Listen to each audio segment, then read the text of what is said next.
안녕하세요. 크립토TV입니다. 오늘은 코인 부자 상위 1% 그리고 10% 이내의 남다른 점과 또 제가 나름대로 만든 성공 투자자들의 구체적인 행위를 단계별로 공부해 보도록 하겠습니다.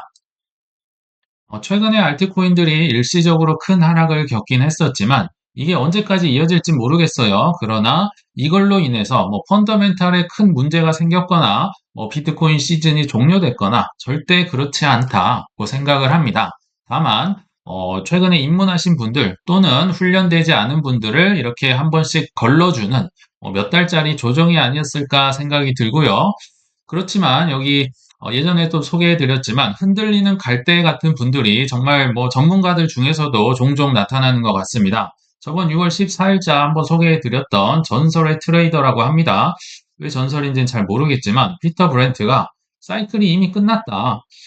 비트코인은 사실 그렇게 떨어지지도 않았는데요. 벌써 정점을 지났으며 48,000달러까지 하락할 수 있다.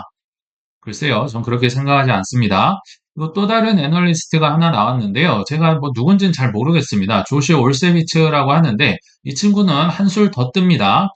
비트코인이요, 현재 죽거나 말거나 하는 순간을 맞이하고 있다. 글쎄요, 지금 1원짜리가 1억 원이 됐는데 여기 와서 죽거나 말거나를 논하는 건 조금 오버하는 것 같습니다. 아마도 이분은 좀 신참이거나 사이클을 2번 이상 겪어보지 않은 그런 분이 아닐까 생각이 들고요. 그래서 최근의 하락은 앞서 말씀드렸지만 초보자 분들이나 신입분들, 훈련되지 않은 분들을 걸러내는 하락이었다는 생각이 들고요. 그러면 상위권을 걸러내는 좀 나름 컸던 사건들이 뭐가 있었을까? 이번 시간에 좀 알아보도록 할 텐데요. 이번 사건들의 난이도는 약간 중정도라고 보시면 될 것 같아요. 상위권에 한 40에서 50%를 선발했던 과거의 사건들을 몇 개 소개를 해드릴 텐데요. 그 중에 대표적인 게 저는 부다빔이 아니었을까 생각이 듭니다. 근데 검색을 해보니까 부다빔이라고 나오더라고요. 이거 겪어보신 분들은 아시겠지만 21년도 5월 19일자였습니다. 그래서 그 다음 날이죠. 5월 20일 날이 업비트가 출범한 4년 이래 가장 많은 이용자 수를 기록한 날이 바로 부처빔 다음 날이었다고 합니다. 왜냐하면 비트코인이 하루에 15% 넘게 폭락하니까 알트코인은 단숨에 30에서 50%까지 정말 아수라장이 펼쳐졌었겠죠. 그러니까 썰물과 밀물이 만난 겁니다. 거래량이 터지려면 팔려고 하는 패닉셀과 그리고 살려고 하는 매수세가 만나서 엄청난 거래량을 이뤘다. 이 하루에만요, 업비트를 500만 명이 이용을 했다고 합니다. 근데 이건 참고로 좀 소개를 해드리면, 제가 이때 당시에는 비트코인을 매수를 했었던 기억이 납니다. 이렇게 크게 빠질 때는 비트 이더만 먼저 사는 편이거든요. 근데 비트를 산 이유가 뭘까? 15, 떨어지는 칼날 잡지 말라 이런 얘기 많잖아요. 근데 이때만 해도 저도 약간 트레이더 단타 기질이 조금 더 남아 있었던 때였습니다. 그래서 과거 경험상 비트코인이요, 그 하루 종가 기준으로는요, 두 자릿수 하락을 기록할 확률이 생각보다 적더라. 제 많은 단타 경험상 그렇더라고요. 그래서 이때 이제 15% 떨어졌다고 언론에 나왔지만 제가 종가를 그때 당시 최저가를 확인해 보니까 마이너스 20%까지 찍었더라고요. 그러나 저는 만약 제가 지금도 단타를 치는 사람이면 근데 만약 비트코인이 한 15%, 20% 빠졌다. 그러면 전 들어갑니다. 왜냐면 적어도 당일만큼은 두 자릿수 이내로 들어오는 날이 굉장히 많더라고요. 제가 찾아보니까 그때도 한 마이너스 5.7%로 마감을 했더라고요. 그 뒤로는 이제 조금 더 빠지긴 했지만, 요거 그냥 제 경험이니까 좀 참고로 말씀을 드렸고요. 또 한 번에 상위권을 걸러내는, 좋았던 기회. 요거는 굉장히 얘기를 많이 드렸었죠. 23년도 6월 6일 현충일 날 SEC의 난이라고 굳이 얘기를 하면 될 것 같은데요. SEC가 코인베이스랑 바이낸스 고소하고 로빈후드다, 벡트다 이런 데서 에이다, 폴리곤, 솔라나를 상장 폐지를 시킵니다. 그에 앞서서 이 친구들을 더해서 여기 코스모스, BNB, BUSD, 코트, 솔라나, 에이다, 폴리곤, 파일, 샌드박스, 마나, 알고랜드, 엑스인피니티, 칠리즈, 니어 이거는 플로우인데 오타가 난 것 같아요. ICP 이런 코인들이 많이 이제 상장 폐지가 됐는데 이런 좋은 악재들이요. 저는 내 코인에 대한 확신 여부를 점검할 수 있는 좋은 고난의 시간이다라는 생각이 듭니다. 정말 한 한 5번은 얘기를 드린 것 같아요. 이거 SEC가 정말 좋은 프로젝트들을 꼭 집어준 거다.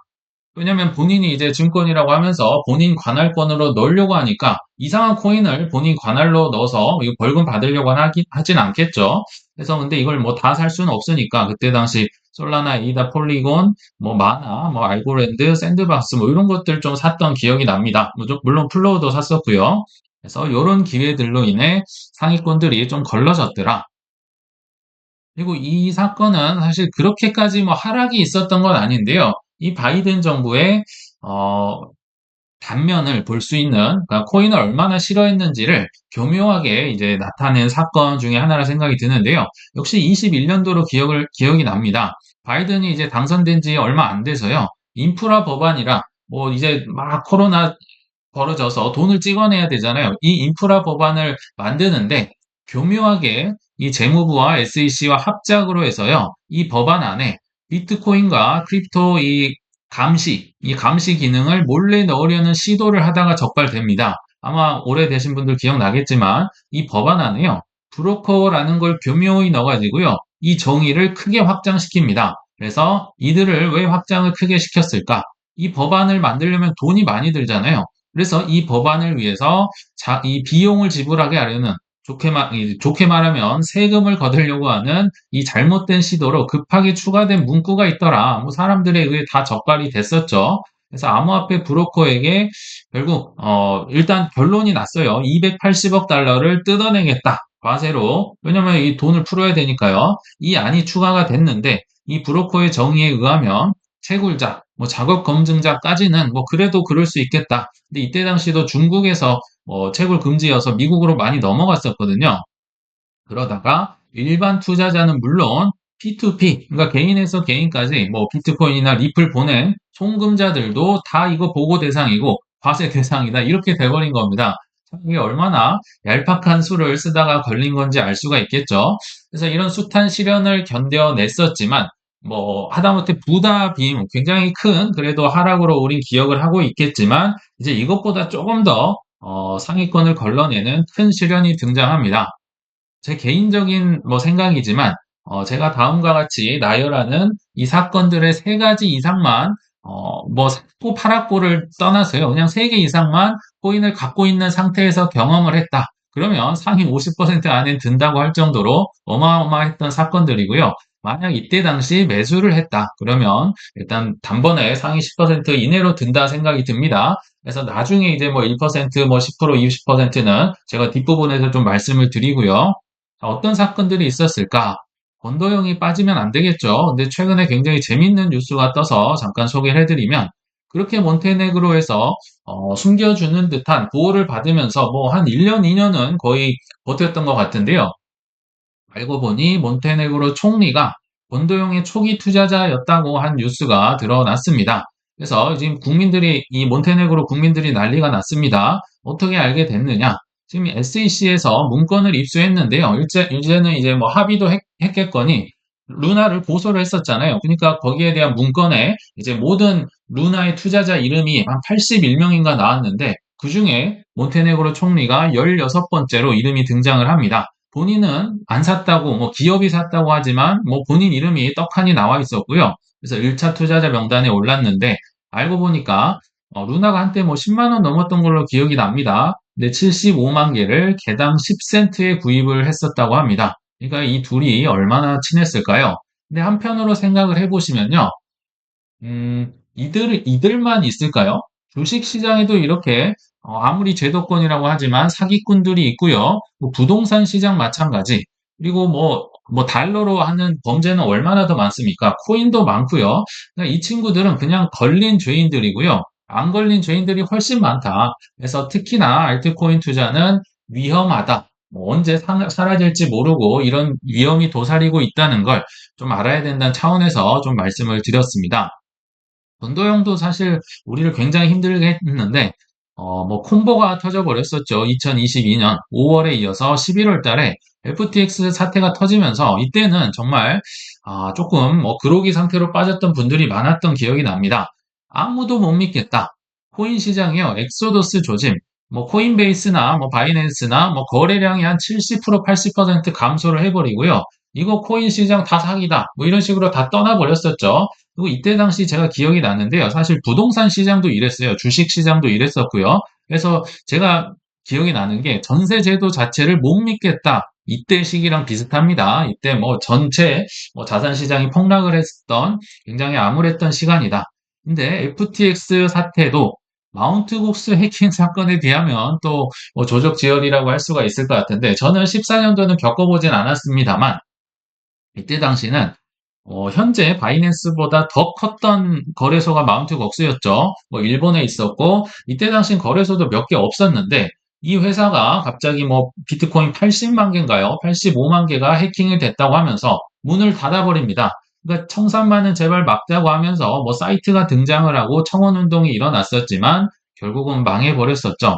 그래서 이때 당시 등장한 게 그 유명한 닥터 둠 루빈입니다. 한국으로 치면 유시민 전 장관이죠. 그래서 비트코인은 폰지 게임이라고 하면서 닥터 둠이 이때 이제 수많은 명성을 차지합니다. 그러나 뭐 돈은 벌지 못했겠죠. 아무튼 이런 일련의 사건을 겪으면서 굉장히 힘들었다. 몇 개 더 있습니다.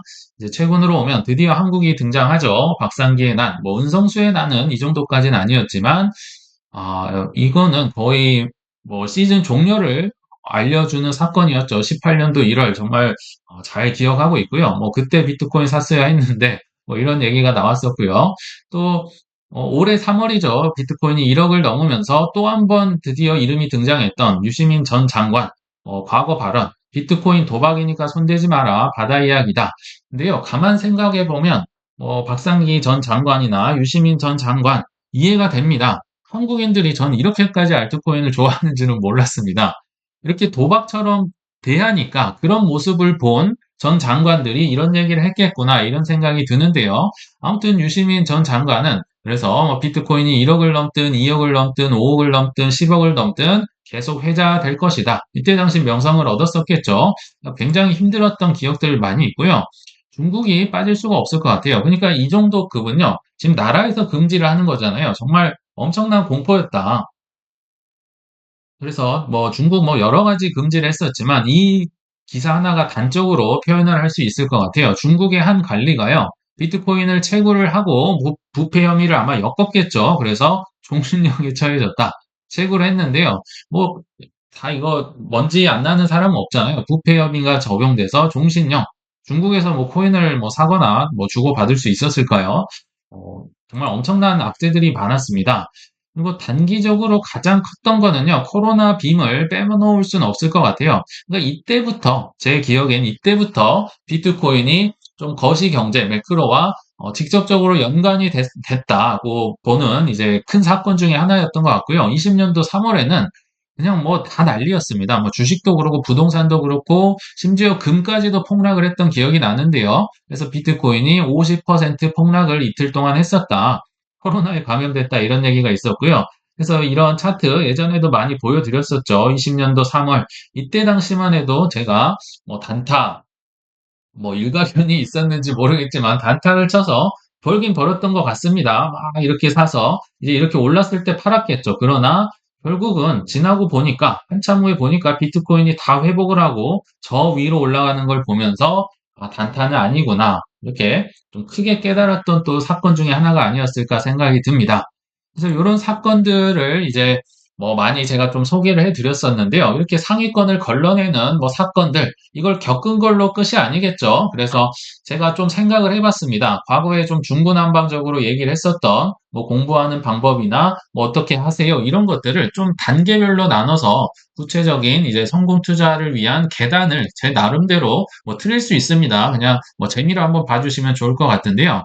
자, 일단 첫 번째 계단이 굉장히 높죠. 제가 볼 때는 여기가 거의 50%를 상위 50%를 걸러내는 큰 계단이 아닌가 생각이 듭니다. 이 50%로 올라올 수 있는 자격은 무엇이냐? 코인 투자는 변동성이 엄청나게 크다. 변동성이 이제 굉장히 순화한 말이어서 잘 와닿지 않는데요. 다 이룰 수 있을 만큼 위험한 시장이다. 특히 알트코인은 더욱 그렇다. 다 이룰 수 있다는 걸 이해한다. 그게 이제 전제 조건이고요. 또 하나, 4년 주기, 반감기, 이 사이클을 무시를 하고 지금 시즌 종료가 됐다. 뭐, 호드에 쿼드에 취해 있는 분들은 50%의 문턱을 저는 넘지 못했다고 생각이 듭니다. 그리고 제 개인적인 생각이니까요. 두 번째 계단, 이제 조금 낮긴 한데요. 요 계단을 넘으면 한 상위 30% 정도는 될 수 있다 생각이 듭니다. 과거에도 많이 말씀을 드렸지만, 이제 권도형 테라노나 니 때문이다. FTX 니 때문이야. 머스크가 입 놀려서 도지코인 떨어졌어. 고소할 거야. 업비트가 이런 거 상장하고 상장 폐지하고 아닙니다. 남 탓을 하면요. 성장을 할 수가 없습니다. 이 모든 거, 나라든 뭐든 이 모든 게 투자의 일부고 게임의 일부임을 그냥 깨닫는 순간, 그때부터 남 탓을 하지 않으니까요. 그럼 내 탓인 거죠. 내 탓이면 어떻게 해야 될까요? 변하기 시작합니다. 아, 이렇게 하면 안 되는구나. 내가 탐욕에 이렇게 남의 말을 듣고 또는 생각을 잘못하고 훈련을 안 해서 돈을 잃었구나. 요거를 깨닫는 순간부터 변하게 되기 때문에 이 문턱을 넘는 것도 꽤나 의미가 있다는 생각이 들고요. 이제 다음 문턱. 저는 한 20% 이내가 이제 여기에 해당이 된다고 보는데요. 여기에 해당하는 조건은 확고한 포트폴리오. 누가 뭐라고 해도 나는 비트 이더 몇 프로, 현금 몇 프로, 알트코인 각자 몇 프로, 이런 거를 지키려고 꾸준히 노력을 하고 준비하는 거. 그리고 이것도 포함이 됩니다. 저점에 매수를 해보고 고점에 매도를 하는 이 훈련. 큰 돈으로 한다는 게 아니에요. 작게라도 몇 번 해봐야 실전에 써먹을 수가 있습니다. 갑자기 실전에 대해서 수능 잘 보고 이런 사람은 없죠. 그래서 확고한 포트폴리오를 갖추고 그리고 누가 뭐라 해도 이 포트폴리오를 유지를 하면서 이렇게 매매 훈련을 하는 분들이 이제 20%에 해당이 된다. 생각이 들고요. 그럼 나머지 10% 정도는 어떻게 될까요? 한 1에서 10% 정도가 해당이 된다고 보는데요. 이 정도는 저는 이제 경제적 자유는 아니어도 여유 정도는 얻을 수 있다는 생각이 드는데요. 아까 훈련했던 거, 이런 이론적인 거, 4년 주기, 매크로적인 거, 이 남탓 안 하는 거, 이런 거를 이해를 하다가 이제 실전에 들어가야겠죠. 그래서 이때 했던 이 훈련들을 큰 돈으로 실전에 적용한 사람, 결국 잔잔한 돈으로 해봤자 별로 도움이 되지 않습니다. 큰 돈으로 실전에 적용을 해볼 수 있는 자가, 그러니까 저점의 매수를 크게 해보는 겁니다. 예를 들면요. 18년도에 큰 기회 왔었죠. 22년도에 왔었고, 아마도 26년 말쯤에 언제 오지 않을까. 그리고 24년도 내에서도 사실 잔잔한, 이렇게까지 큰 건 아니지만, 저점 매수 기회가 얼마든지 있잖아요. 그러면 내가 이때 살 수 있느냐, 없느냐. 이때 훈련했던 게 그래서 나오는 겁니다. 이 정말 크게 하락이 할 때 어디선가 쌈짓돈이 나오는 사람, 이게 경제적 여유를 이룰 수 있는 이제 조건이 아닌가 생각이 듭니다. 그럼 이제 가장 위에 있는 저도 해당이 되진 않는 것 같은데요. 여기에 들어가려면 지금 저도 노력을 하는 거죠. 어떻게 해야 될까요? 제 개인적으로 1% 이내에 들려면요. 이제 경제적 자유에 해당이 되는 건데 매도도 잘하는 자가 여기에 해당이 될 거다는 생각이 듭니다. 비트코인을 손자에게 넘겨준다. 영원히 가져갈 거다. 그런 분들은 그냥 넘사벽이죠. 저도 그조차는 저도 생활을 해야 되기 때문에 그렇게까지는 지금은 할 여유는 없는 것 같지만 그런 분이 아니라면 매도를 결국은 해야겠죠. 그래서 이런저런 경험과 이론을 통해서 크게 저점 매수에 성공을 했다면 결국 사이클에 맞춰서 매도도 잘하는 분들이 이제 자유를 얻을 수 있겠다 생각이 듭니다. 자, 그래서 이제 결론에 왔는데요. 어, 좀 특이하긴 하지만 내가 그 못난 사람이다. 내 잘못을 인정하는 게 성공 투자의 지름길이다. 이런 생각이 들었습니다. 어, 23년도 1월 달에 이런 기사가 있었습니다. 아마 대부분 보지 못했을 텐데요. 그렇게 힘든 22년을 지난 이후에 엘살바도르가 그때 당시 만기였던 8억 달러의 채무와 그러니까 원금과 이자를 모두 상환했다는 기사였습니다. 근데 부켈레 대통령은 조금 억울했던 것 같아요. 왜냐하면 그렇게 나를 무시하고 도박으로 나라 돈으로 도박을 한다고 언론에서 난리를 치다가 내가 이거 갚은 거는 아무 언론에서도 이야기를 다루지 않고 있다. 그들은 여기에서 말하는 그들은 대형 미디어 전문가, 분석가, 신용평가 기관, 대표적으로 IMF가 있겠죠. 그들은 거짓말을 하고 또 하고 거짓말이 폭로되면 침묵에 들어간다. 나름 억울했던 것 같아요. 근데 이분이 독재자다 이런 얘기는 있지만 성공 투자자 중에 한 분인 것 같다는 생각이 들거든요. 정말 숱한 국가 부도를 위기를 했다든지 언론에서 이렇게 IMF 돈 빌려준 데서 이렇게 흔들어 버리면 흔들릴 법도 한데 안 흔들렸다는 거죠. 그래서 21년 10월에 고점에 들어왔던 부켈레 대통령도 IMF라는 거대한 적에게 굴복하지 않고 성공 투자했다는 기사인데요.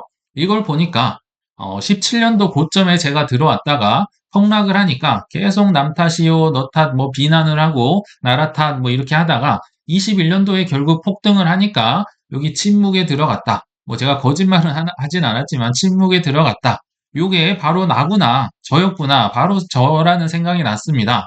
2018년도에서 20년, 그 3년의 긴 기간 동안 저도 웬만한 남 탓은 다 해봤기 때문에 여기에서 막 악플을 다시는 분, 뭐 모든 분들의 이런 심정, 그리고 비트코인 쫓아다니면서 피터 시프 욕하잖아요. 이런 분의 입장도 제가 충분히 이해가 됩니다.